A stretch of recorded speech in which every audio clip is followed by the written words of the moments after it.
सभी को नमस्कार। आज हम इंडियन मॉडर्न हिस्ट्री के मोस्ट एक्सपेक्टेड क्वेश्चंस देखेंगे। क्वेश्चंस के तौर पे क्यों लाए? क्योंकि एग्जाम में तो क्वेश्चंस ही पूछे जाते हैं, इसलिए क्वेश्चन देखेंगे, क्वेश्चन का आंसर देखेंगे और बैकग्राउंड स्टोरी भी समझेंगे। आप लोगों का काम क्या है कि कुछ नहीं करना है, बस आराम से चेयर पे बैठ के इस वीडियो को देखिएगा। ठीक, अगर कुछ भी डाउट है तो प्लीज़ आप कमेंट सेक्शन में लिखें। We are always here to help you all. And comment section में ये बहुत ज़्यादा लिखा जा रहा है कि मैम हमें हिंदी में चाहिए, मैम हमें इंग्लिश में चाहिए। निश्चिंत रहे, तनाव ना ले, सभी को समझ में आएगा। ठीक, चलते हैं पहले सवाल पर। Who was the first president of Indian national Congress? Options देखें, WC बैनर्जी, दादाबाई नौरोजी, बदरुद्दीन तैयब जी या जॉर्ज यूले। क्या है इसका सही answer? Option A, WC Banerjee. Retired civil servant A.O. Hume. A.O. Hume जो है ये इंग्लिश मैन थे। He founded Indian national Congress in the year 1885। आप लोगों के दिमाग में ये सवाल उठ सकता है कि इंडियन नेशनल कांग्रेस को ब्रिटिशर्स ने क्यों सप्रेस नहीं किया। उन्होंने इसलिए सप्रेस नहीं किया क्योंकि इंडियन नेशनल कांग्रेस को A.O. ह्यूम ने एस्टेब्लिश किया था। अगर सिर्फ और सिर्फ इंडियन लीडर्स एस्टेब्लिश करते तो शायद उसको सप्रेस किया जाता। ये किसका मानना है? ये हमारा मानना नहीं है, ये GK गोखले जी का मानना है। गोपाल कृष्ण गोखले जी का मानना है, ये उनका स्टेटमेंट था। तो गोपाल कृष्ण गोखले जी को कौन पॉलिटिकल गुरु मानते थे? गांधी जी मानते थे।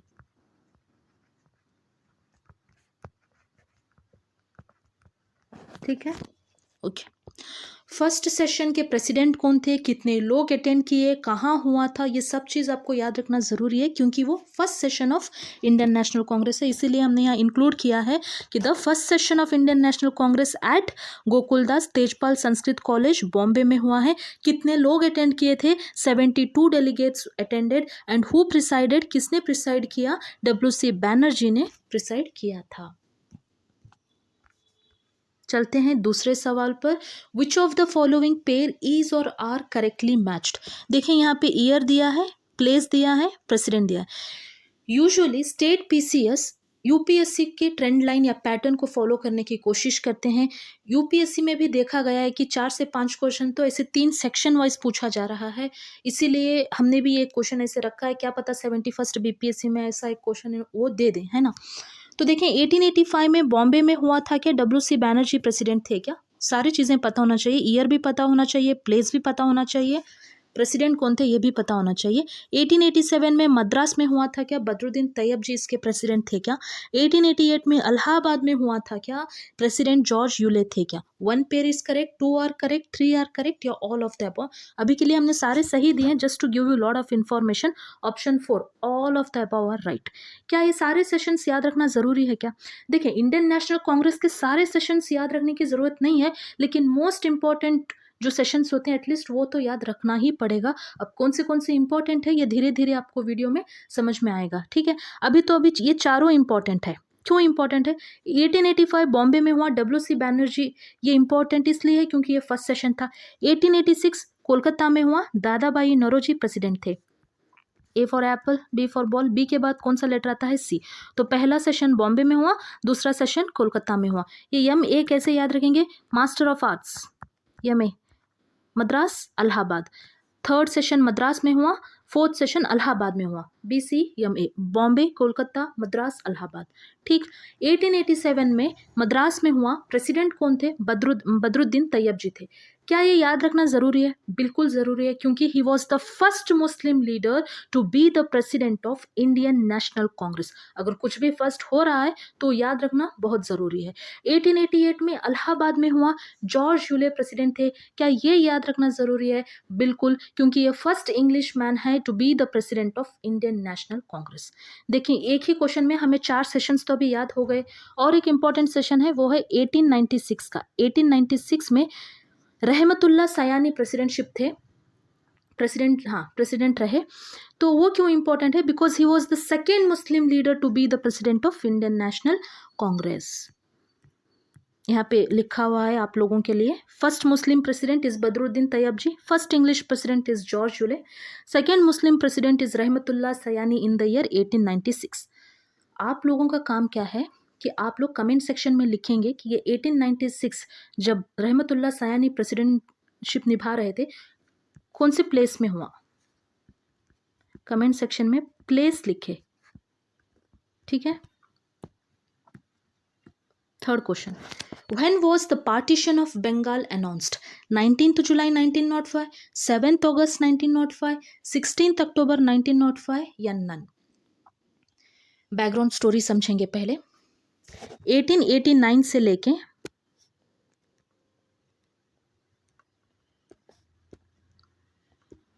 1905 तक कर्जन वाइसरॉय था। ये वाइसरॉय ने देखा कि देश में राष्ट्रवाद बड़ी तेजी से बढ़ रही थी, राइज ऑफ नेशनलिज्म, और फोकस्ड एरिया कौन सा था? बंगाल था। तो इसने सोचा कि बंगाल को ही तोड़ देंगे, मतलब पार्टीशन कर देंगे, और अपने गवर्नमेंट को इसने ये कहा कि बंगाल में एडमिनिस्ट्रेशन करने में दिक्कत हो रही है, क्योंकि उस समय का बंगाल मतलब आज का Bihar, Odisha, Assam, parts of Chhattisgarh including Bengal, ये सारा मिला के उस समय का बंगाल था, एक पूरा स्टेट था। तो उसने कहा कि एडमिनिस्ट्रेशन करने में दिक्कत हो रही है, इसलिए बंगाल को डिवाइड करेंगे। तो ये कब सोचा, अनाउंस कब किया गया कि हम बंगाल को पार्टीशन करेंगे? ऑन 19 जुलाई 1905 को अनाउंस किया गया। तो इस सवाल का सही आंसर क्या है? 19 जुलाई 1905। When the partition of Bengal announced? 19 जुलाई 1905 को पार्टीशन ऑफ बंगाल अनाउंस्ड। अब क्या हुआ? अब लोगों में आया गुस्सा, इसलिए इन्होंने स्वदेशी मूवमेंट स्टार्ट किया ऑन 7 अगस्त 1905। क्यों? क्योंकि लोगों को समझ में आ रहा था हमारे ऊपर अत्याचार किया जा रहा है, एडमिनिस्ट्रेशन कंट्रोल पूरा ब्रिटिशर्स के हाथ में है, इकोनॉमिक एक्सप्लॉयटेशन किया जा रहा है, ये हमारी भूमि है, ये हमारी मातृभूमि है, ये हमारा देश है, और अब इनका राज यहाँ नहीं चलेगा। इसलिए हमने स्वदेशी मूवमेंट को स्टार्ट किया। उसमें मेन मोटो क्या था? हम फॉरेन गुड्स को बाइकआउट करेंगे, बहिष्कृत करेंगे, फॉरेन क्लॉथ्स को, कपड़ों को हम जला दिए, स्वदेशी गुड्स को प्रमोट किए, स्कूल्स ओपन किए वर्नैक्युलर लैंग्वेज में। ठीक है, ये सब कब हो रहा था? 7 अगस्त 1905। Main motive of swadeshi movement was to boycott foreign goods, to boycott everything related to foreign things and promoting swadeshi goods. ठीक, यहाँ basically divide and rule play किया जा रहा था ब्रिटिशर से, इसलिए हिंदू मुस्लिम ने ब्रदरहुड दिखाने के लिए एक दूसरे को राखी बांध रहे थे। बाल गंगाधर तिलक जी क्या किए? गणपति त्योहार, शिवाजी उत्सव मना के लोगों में यूनिटी लाने के लिए, स्वदेशी मूवमेंट को प्रमोट करने के लिए त्योहार मनाया गया। इतना सब करने के बावजूद भी 16 अक्टूबर 1905 को ऑफिशियली बंगाल को डिवाइड किया गया बाय द ब्रिटिशर्स। उस दिन लोगों ने क्या किया? लोगों ने गंगा में नहाए, भूख हड़ताल किए, सड़कों पे उतर के वंदे मातरम गा रहे थे, और यही स्वदेशी मूवमेंट का स्लोगन बन चुका था। ठीक है, तो आपको पता होना चाहिए कि 19 जुलाई 1905 को अनाउंस किया गया कि हम बंगाल को डिवाइड करेंगे। अनाउंस किया गया सिर्फ, ये गुस्से में आके लोग इंडियंस क्या किए? 7 अगस्त 1905 को स्वदेशी मूवमेंट स्टार्ट किए। मेन मोटिव क्या था स्वदेशी मूवमेंट का? Boycotting foreign goods and promoting our goods, swadeshi goods. और 16 अक्टूबर को क्या हुआ? 16 अक्टूबर 1905 को ऑफिशियली बंगाल को डिवाइड किया गया। इतना आपको पता होना चाहिए। ये तीनों डेट्स जो है बहुत ज़्यादा इंपॉर्टेंट है। अब इन्होंने डिवाइड कैसे किया? कि डिवाइड इस तरीके से किया कि ईस्टर्न बंगाल जो है ये मुस्लिम मेजॉरिटी एरिया बन गया, और वेस्टर्न बंगाल जो है ये हिंदू मेजॉरिटी का एरिया बन गया। ठीक है, आसाम एंड ईस्टर्न बंगाल ये जो है यहाँ का कैपिटल कौन सा था? ईस्टर्न साइड का कैपिटल कौन सा था? ढाका था। और वेस्टर्न बंगाल का कैपिटल कौन सा था? सभी को पता होगा, कोलकाता। ठीक, इतना पता होना चाहिए। Next question, who was the president of Indian national Congress in Surat session? अभी जस्ट हमने कौन से सेशंस को याद किया है? 1885 का हमें याद हो चुका है।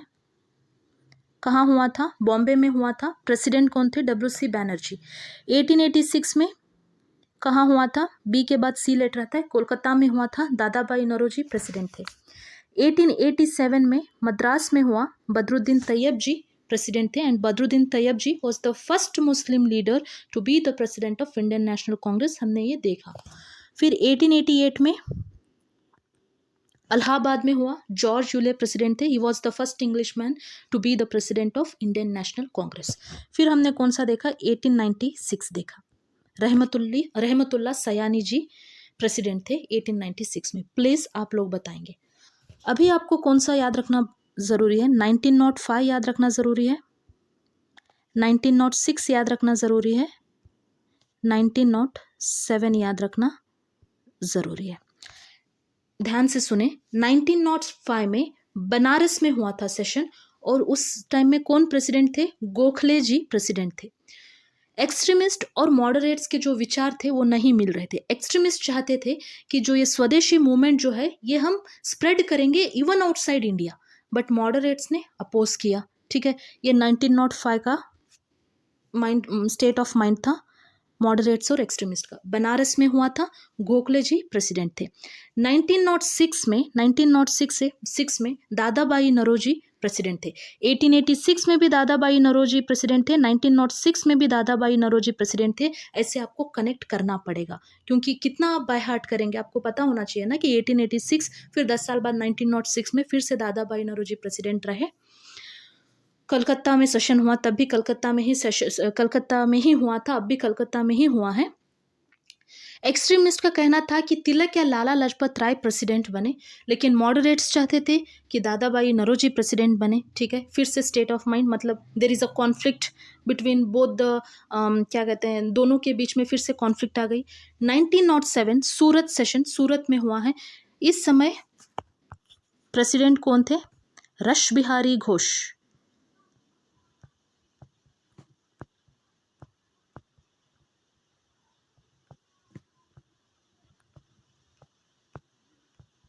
रश बिहारी घोष प्रेसिडेंट थे सूरत सेशन, और इसी समय है कि मॉडरेट्स और एक्सट्रीमिस्ट डिवाइड हो गए। ठीक है, इसीलिए इसको कहा जाता है सूरत स्प्लिट। एक्सट्रीमिस्ट के मेन लीडर्स कौन थे, लाला लाजपत राय, बाल गंगाधर तिलक, बिपिन चंद्रपाल, अरबिंदो घोष, चिदम्बरम पिल्लई, ये सब एक्सट्रीमिस्ट थे। और इनका स्टेट ऑफ माइंड या फिर इनके मेथड्स कैसे थे कि हम ब्रिटिशर्स के साथ कोऑपरेट नहीं करेंगे, schools, colleges, courts, government services को हम बाइकआउट करेंगे, प्रॉपर स्वराज को अपनाएंगे, है ना, ये स्वराज चाहते थे। और अपने गुड्स को ये प्रमोट करना चाहते थे, फॉरेन गुड्स को ये बाइकआउट करना चाहते थे, ये इनका मेन एजेंडा था। जब बात करेंगे मॉडरेट्स की फिलॉसफी कुछ अलग थी, जैसे प्रेयर, पिटिशन, प्रोटेस्ट, इसके बेसिस पे ये चलते थे। ये ब्रिटिशर्स को क्या कह सकते हैं कि ये ब्रिटिशर्स को कोऑपरेट करते थे, ताकि उनको लगता था कि एक दिन रहम खा के ब्रिटिशर्स हमें हमारी डिमांड पूरी करेंगे। इस तरीके से इनकी बिलीफ थी, मॉडरेट्स की बिलीफ थी।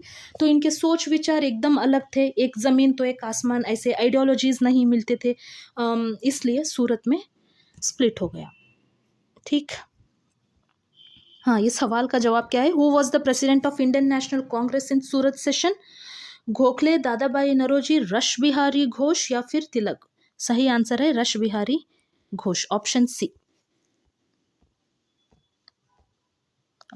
Annulment of partition came into effect in 1911, 1912, 1913 या 1914। कौन से साल का क्वेश्चन, मतलब कौन से ईयर का क्वेश्चन है ये, 70th बीपीएससी में पूछा गया है। Let me be very clear, 70th BPSC का क्वेश्चन है ये, जिसमें आंसर दिया है 1912। एनलमेंट का अनाउंसमेंट तो 12/12/1911 को हुआ था, एज पर द डेट 12/12/1911, लेकिन बीपीएससी ने 1912 आंसर दिया है। लेकिन हम मान के चलते हैं अभी भी 1911 इज द आंसर। अगर किसी को डिफेंड करना है या किसी को इस क्वेश्चन में कुछ कहना है तो आप प्लीज कमेंट सेक्शन में लिख सकते हैं। ठीक, यहाँ देखें 12/12/1911 shifted capital from Kolkata to Delhi. Sixth question, All India Muslim League was established in which year?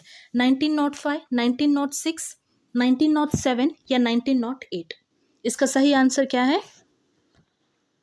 All India Muslim League 1906। Exactly date भी आपको याद होना चाहिए, 30th दिसंबर 1906 को All India Muslim League establish हुआ। इनका हेडक्वार्टर कहाँ है? ढाका में। Dhaka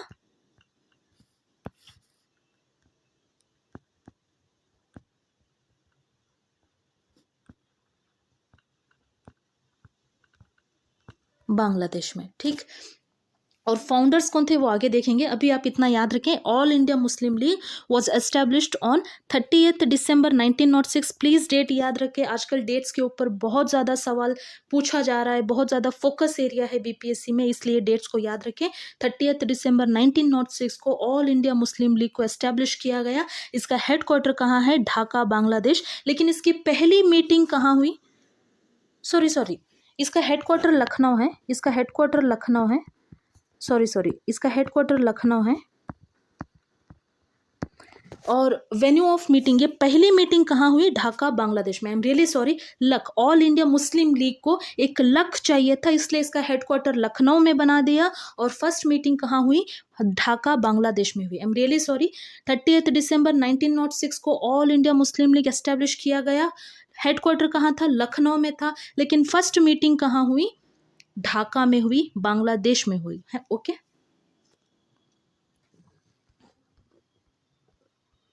who was not the founding member of all India Muslim league.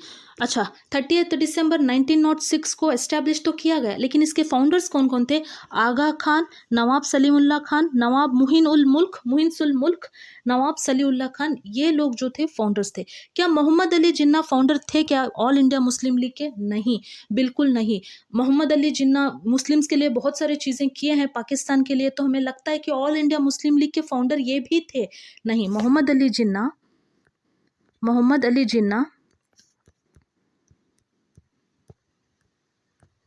joined all India Muslim league in the year 1913, ठीक है, और join all India Muslim league in the year 1913। जब ये एस्टैब्लिश किया जा रहा था, इसके founders, all India Muslim league के फाउंडर्स में मोहम्मद अली जिन्ना कंसिडर नहीं होंगे। तो इसका सही आंसर क्या है, हु वॉज नॉट पूछा जा रहा है, नॉट पूछा जा रहा है, who was not the founding member of all India Muslim league. तो इसका सही आंसर क्या है, ऑप्शन डी, मोहम्मद अली जिन्ना। क्योंकि मोहम्मद अली जिन्ना ऑल इंडिया मुस्लिम लीग कब ज्वाइन किए, 1913 में ज्वाइन किए, ठीक। देखिए, आई एम रियली सॉरी, यहाँ पे हमने थोड़ा गलत पढ़ाया था। All India Muslim league was established in the year 1906, 30 December 1906 को। हेडक्वार्टर कहाँ है, लखनऊ में है। इनको लक चाहिए था, इसलिए इन्होंने लखनऊ में हेडक्वार्टर बना दिया, ऐसे आप याद रख सकते हैं। Venue of meeting, first meeting कहाँ हुई, ढाका में हुई, बांग्लादेश में हुई। और इसके फाउंडर्स आगा खान, नवाब सलीउल्लाह खान, नवाब मुहिन उल मुल्क थे। मोहम्मद अली जिन्ना ऑल इंडिया मुस्लिम लीग को कब ज्वाइन किए, 1913 में ज्वाइन किए। Okay. 8th question. The demand for separate electorate for Muslim was conceded in which year? 1907, 1906, 1909 या 1912? क्या है इसका सही आंसर? इसका सही आंसर है ऑप्शन सी, 1909। हम लोगों ने देखा कि हिंदू मुस्लिम एक दूसरे को राखी बांध रहे थे, है ना।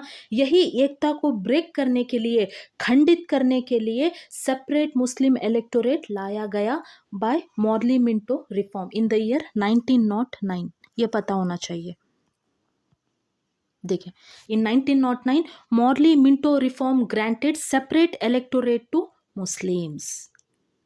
Okay. Who was the first president of Home Rule League? Tilak, Annie Besant, Joseph Baptista या एनसी केलकर? बहुत लोग इसका आंसर तिलक दिए थे, हमने ये टेलीग्राम में भी ये सवाल पूछा था, तो बहुत लोग इसका आंसर तिलक दिए थे, बट इसका सही आंसर है जोसेफ बप्तिस्ता, ठीक है, जोसेफ बप्तिस्ता। तिलक ने होम रूल लीग कब स्टार्ट किए? अप्रैल 1916 में तिलक जी स्टार्ट किए, ठीक है। इनकी फर्स्ट मीटिंग कहाँ हुई, होम रूल लीग की फर्स्ट मीटिंग कौन से प्लेस में हुई, बेलगाम में हुई। बेलगाम कहाँ है, कर्नाटका में है। और ये बेलगाम वही प्लेस है जहाँ पे इन द ईयर 1924, मतलब 1924 session of Indian national Congress, कौन प्रेसिडेंट थे, गांधी जी प्रेसिडेंट थे। और वो प्लेस कौन सा था, बेलगाम था, यही प्लेस है वो। और होम रूल लीग का पहला मीटिंग भी बेलगाम में हुआ, अप्रैल 1916। Tilak ji home Rule league start किए, बेलगाम में इसकी फर्स्ट मीटिंग हुई। हेडक्वार्टर कहाँ है, हेडक्वार्टर कहाँ किया इन्होंने, पूना में। और इनकी डिमांड्स 3 डिमांड्स थे, स्वराज्य, formation of linguistic states, education in the vernacular. एक तो हमें स्वराज्य चाहिए, हमें स्टेट्स चाहिए, वो भी लिंग्विस्टिक स्टेट्स, मतलब formation of linguistic states, education तो चाहिए लेकिन वर्नैक्युलर लैंग्वेज में। इनके ये 3 डिमांड्स थे और इन डिमांड्स के साथ होम रूल लीग को शुरू किया गया। लेकिन अभी जैसे हमें लगता है कि ये महाराष्ट्र में, कर्नाटका में, बेरार में, सेंट्रल प्रोविंसेस में बहुत ज़्यादा इन्होंने स्प्रेड किया, वाइड ब्रॉडर प्रोस्पेक्ट में वहाँ पे उन्होंने स्प्रेड किया। क्या बॉम्बे में होम रूल लीग कभी हुआ? क्या वहाँ कभी मीटिंग हुई? क्या? बिल्कुल नहीं। होम रूल लीग बॉम्बे से कोई लेना देना नहीं। महाराष्ट्र मतलब हमें लगता है कि बॉम्बे इज ऑल्सो इंक्लूडेड, नहीं, बॉम्बे में कभी होम रूल लीग की बात नहीं की गई, वहाँ इसके बारे में कुछ चर्चा नहीं था। अगर कोई ऐसा प्लेस है जो होम रूल लीग के बारे में कुछ पता ही नहीं, भले उस एरिया में हो रहा है, उसी जगह में हो रहा है, उस स्टेट्स में ही हो रहा है, लेकिन एक प्लेस में छोड़ के, तो वो प्लेस कौन सा है? बॉम्बे है। और इसके फर्स्ट प्रेसिडेंट कौन थे? जोसेफ बप्तिस्ता थे। और एनसी केलकर जो है ये फर्स्ट सेक्रेटरी थे ऑफ होम रूल लीग। ठीक है, तिलक जी ने स्टार्ट किया होम रूल लीग को, लेकिन प्रेसिडेंट कौन थे? जोसेफ बप्तिस्ता थे।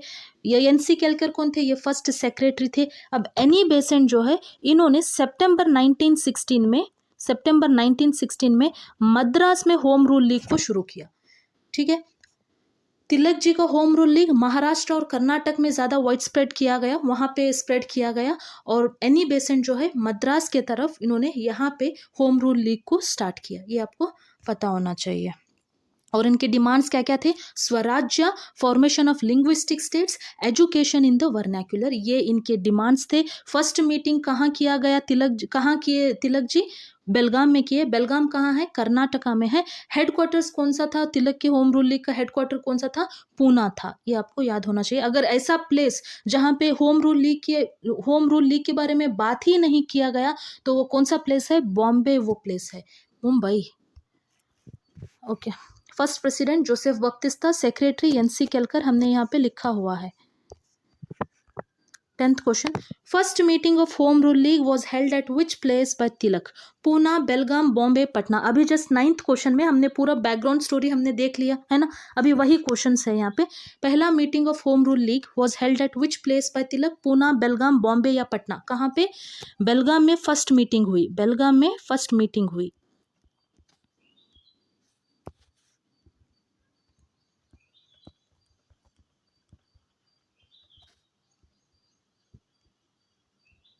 फर्स्ट मीटिंग हुई पूना में।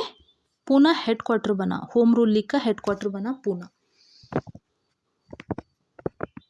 Headquarter of Home Rule League was at Poona. First meeting was held in Belgaum. 11th question, who gave the slogan Swaraj is my birth right and I shall have it? कौन से साल का? 66th BPSC में पूछा गया सवाल है। 66th बीपीएससी में लाला लाजपत राय, तिलक जी, गांधी जी या एनी बेसेंट? इसका सही आंसर क्या है? तिलक जी। जब होम रूल लीग को ये स्प्रेड कर रहे थे, लोगों तक जाके ये समझा रहे थे कि इसका मेन एजेंडा क्या है, इसका मेन रूल क्या है, उसी समय इन्होंने ये स्लोगन दिया कि Swaraj is my birth right and I shall have it. और उनका डिमांड भी यही था। पहला डिमांड ही स्वराज्य था, second demand formation of linguistic state था, और third demand education in the vernacular. ये आपको पता होना चाहिए। देखें यहाँ पे लिखा हुआ है, during home Rule league which started by Tilak in the year April 1916 he gave this slogan Swaraj is my birth right and I shall have it. 12th question, what was और वर the demands of home rule league movement? स्वराज्य, formation of linguistic society, education in the vernacular language. लगभग 5-6 बार तो हमने ये repeat किया है अब तक, तो इसका सही आंसर क्या है? Option D, all of the above are correct. 15th, New India and Commonwealth newspaper were started by Annie Besant, Raja Ram Mohan Roy, Tilak या Gandhi ji? New India and Commonwealth newspaper किसके थे? एनी बेसेंट के थे। To promote Home Rule League, to give lot of information about Home Rule League, agenda समझाने के बारे में, इसका मेन मोटो क्या है, इसका मेन एम क्या है, ये क्यों हम कर रहे हैं होम रूल लीग, ये कैसे बता रहे थे ये? With the help of newspaper. और न्यूज़पेपर का नाम क्या है? एक न्यू इंडिया और एक कॉमनवेल्थ।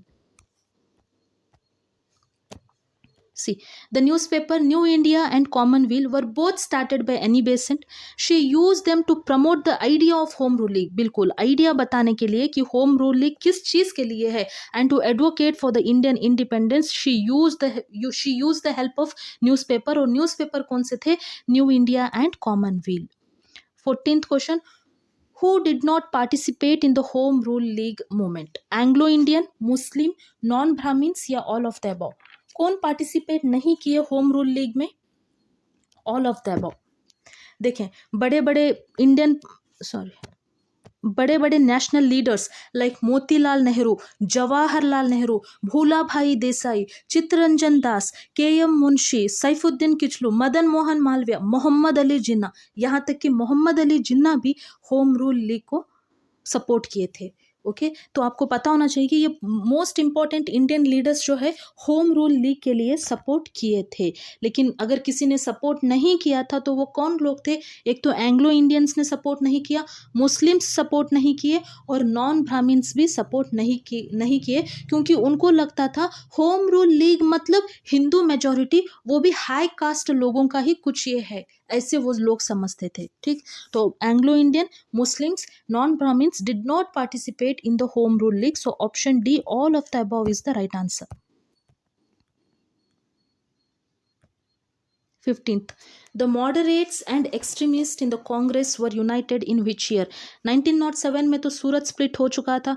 ओके, वहाँ तब कौन प्रेसिडेंट थे? रश बिहारी घोष. ठीक है, 1916 जो है, 1916 इज द ईयर जब फिर से ये दोनों यूनाइट हुए, एक्सट्रीमिस्ट एंड मॉडरेट्स फिर से यूनाइट हुए. ठीक है, तब प्रेसिडेंट कौन थे? 1916 में लखनऊ में हुआ था सेशन. प्रेसिडेंट कौन थे? अंबिका चरण मजुमदार. तो अब तक हमें कौन से सेशंस याद हुए? एक तो 1885 तो याद हो चुका है, 1886 याद हो चुका है, 1887 याद हो चुका है, 1888 याद हो चुका है, फिर 1896 याद हो चुका है, 1896 का सेशन. उसके बाद 1905 बनारस सेशन, गोखले जी प्रेसिडेंट थे. 1906 कोलकाता में हुआ है, 1906 कोलकाता में हुआ है, दादा भाई नौरोजी थे. 1907 में रश बिहारी घोष थे प्रेसिडेंट, और कहाँ हुआ? सूरत हुआ, वही सूरत स्प्लिट है. फिर हमने देखा कि 1924 में बेलगाम में हुआ था, गांधी जी प्रेसिडेंट थे. उसी तरीके से अब हम कौन सा पढ़ेंगे? 1916 का पढ़ेंगे. ठीक है,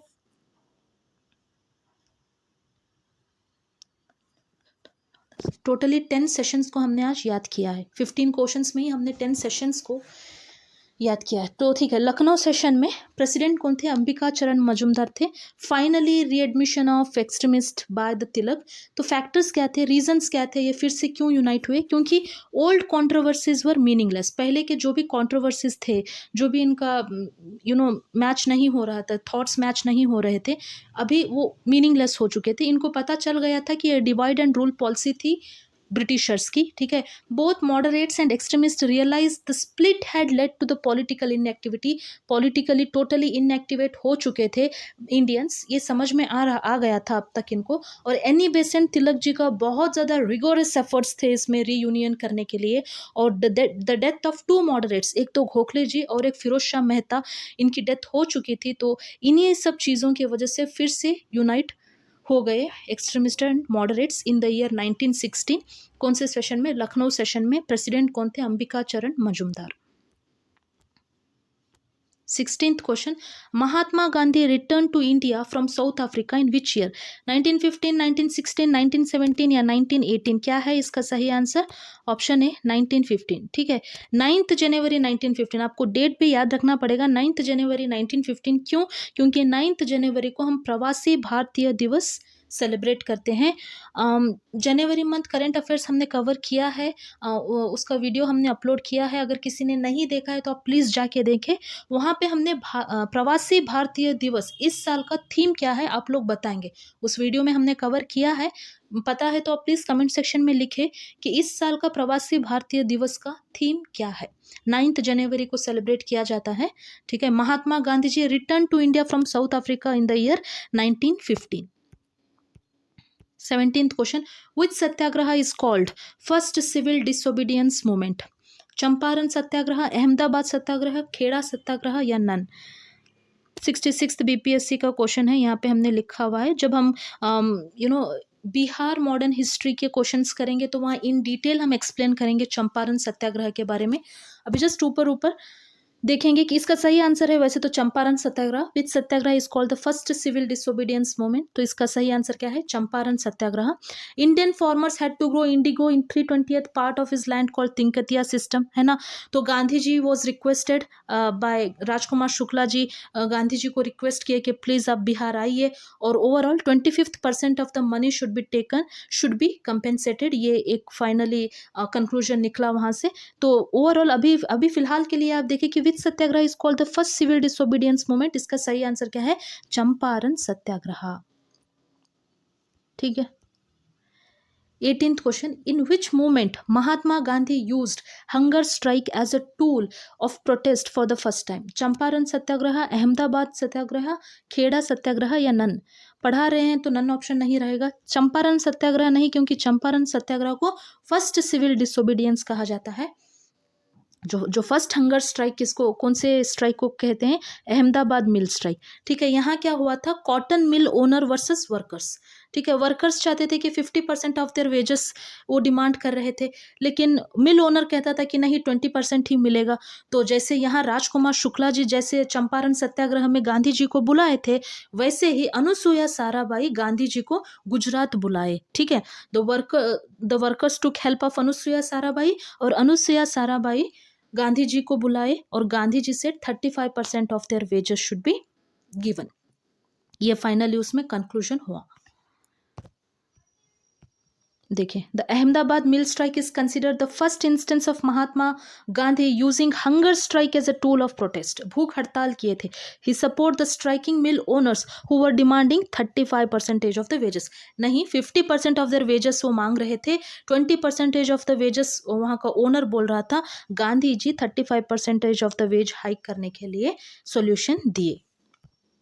19th question, what was the नहीं, which was the first non cooperation movement in India? ये भी विच होना चाहिए यार।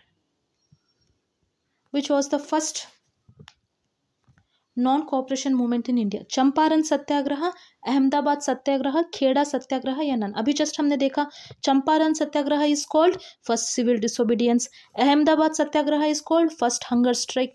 नन ऑप्शन, नन नहीं है। सही आंसर क्या है इसका? खेड़ा सत्याग्रह।